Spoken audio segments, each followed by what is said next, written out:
Alors quand on parle d'endurance de force, il ne faut pas l'opposer, par exemple à la force, il ne faut pas l'opposer à l'endurance fondamentale.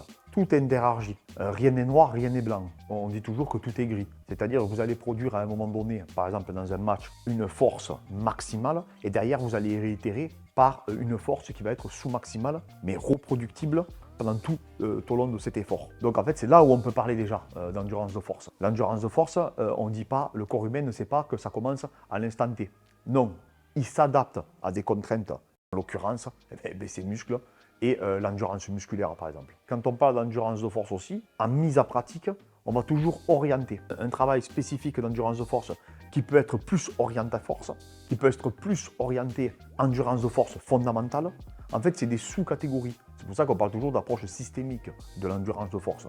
En préparation physique, toujours, on va découler d'une qualité pour la travailler et surtout l'exploiter. Donc les outils qu'on peut utiliser, quelque chose de très courant, les circuits training, les circuits 30-30. Vous pouvez utiliser aussi des séries plus ou moins longues, un peu comme un format en hypertrophie, où là aussi on peut parler en endurance de force, avec des répétitions qui peuvent aller de 6 répétitions à plus de 30, et ainsi de suite. Tout va dépendre en fait de l'orientation que vous voulez prendre dans votre travail d'endurance de force.